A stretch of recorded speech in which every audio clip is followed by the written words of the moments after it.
So yes, I did just happen to switch out my antlers. Although I will mention, and I'm sure anyone who wears glasses understands this phenomena, when you're trying to stick a headband in your head and you're wearing glasses, do you put your headband over your glasses or under them? Because for me, when I put it underneath, it shifts my glasses and makes me look all wonky. When I put them on top, it feels weird. The conundrum, right? Oh well, let's just jump into this. So yes, Pan That Palette 2015, a bunch of great YouTubers are doing this, and they're panning the Lorac Pro palette. I do not have that Lorac Pro palette. What's a girl to do? Find another option, right? So I am actually going to be hopefully panning 2 palettes and then starting work on a 3rd palette. Am I crazy? I guess so.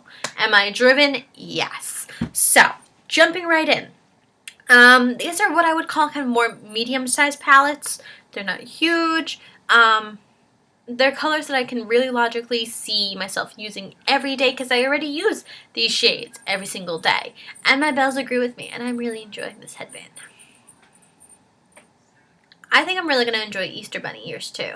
I've never worn a pair of Easter Bunny ears. Fun fact. Anyways, the first palette that I hope, or I'm definitely going to start off this whole project with, is the Eyes, Lips, Face kind of studio create your own palette thing that they had. They got rid of this a while back.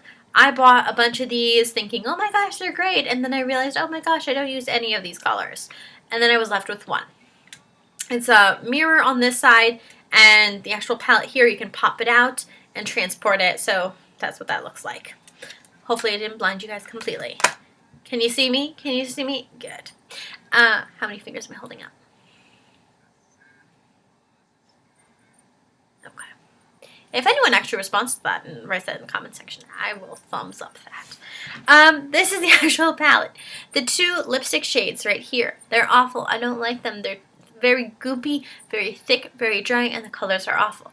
The blush is the one blush out of like the 3 that I purchased that stinks. It is just awful. If they had swapped out this bottom half, I would have been so much happier with any of the other palette shades that they had. But no, it had to be bad.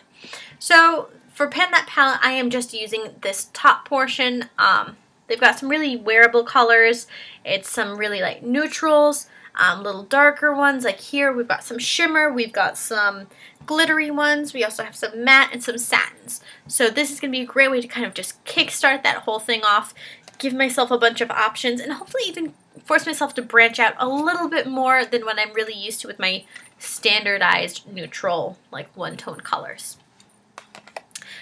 Once I kind of work my way through that, now I don't know about anyone else, I have a habit of going through certain shades so much faster than others. Like my lid colors I go through very quickly, and my highlight shades I go through like a nut. You probably noticed in my Finish 6 by Christmas palette, I go through that highlighter shade quite quickly, and I use it just to blend out any harsh lines and then to also highlight my actual brow bone. Typical, right?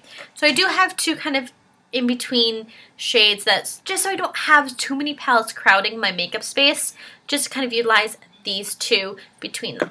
So the first one is the Rimmel London Glam Eyes eyeshadow single in Royal Linen. I have used this before. You can see the pan there.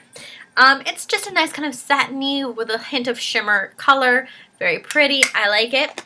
And then if I'm looking for something a little bit more matte to utilize, I have those Rimmel like clickable. I don't remember what the name of that. The click ones that click together. That makes sense, right? This is in the shade Bone. It's a matte, so it's just a great kind of shade to utilize in between, just so I'm not crowding up my space either, because I will go utterly nuts if I have too much in one space. Once I work my way through the Eyes, Lips, Face palette, I have this one. And no, it is not a Too Faced palette. Sadly not. This is just a knockoff that actually has some really, really nice shades in here. This, hopefully it didn't flip anyone off, I know from the start I'm not utilizing any of these shades. They are just not ones that look good on me. Like the silver is too cool toned, and it makes me look tired and worn down and ragged. So, and the blacks and this like charcoal color here, just way too dark for me. I cannot make it work. So I'm focusing my time on these 2 rows. So I've got 2 highlighting shades and then a great bunch of other colors. I have this green and I have the blue, really, really deep, beautiful colors, and then the more neutral tones up here. So that's what I'm going to be hopefully making my way into. Although I will say when it comes to the actual colorful shades in this row, I have to sneeze. When it comes to the actual colorful shades here, I just want to hit pan. I'm not comfortable necessarily wearing these colors just yet, so I want to start experimentation. But if I don't finish them, I'm not heartbroken about it, to be honest. I really just want to get like the 4 shades that I actually really like out of this palette so I can move it out. And since I got this, it was like $3 when I bought it, and just using up those 4 shades would probably just make up for that $4. I'm not afraid to admit that.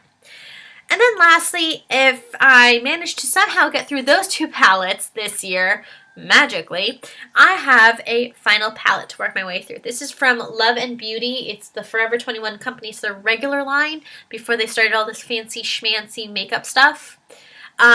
It's a great palette. It's a beautiful holiday collection. Like, they've got a beautiful cranberry, like, foiled color.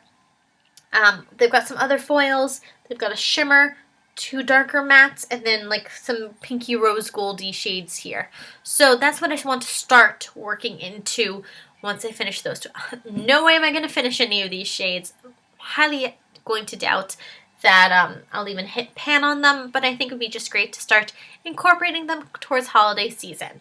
So that's my Pan That palette. It's ambitious, I know it is, but I do think I will be able to get through this one relatively well. And I want to have my next one just so I don't feel like I'm in a rut.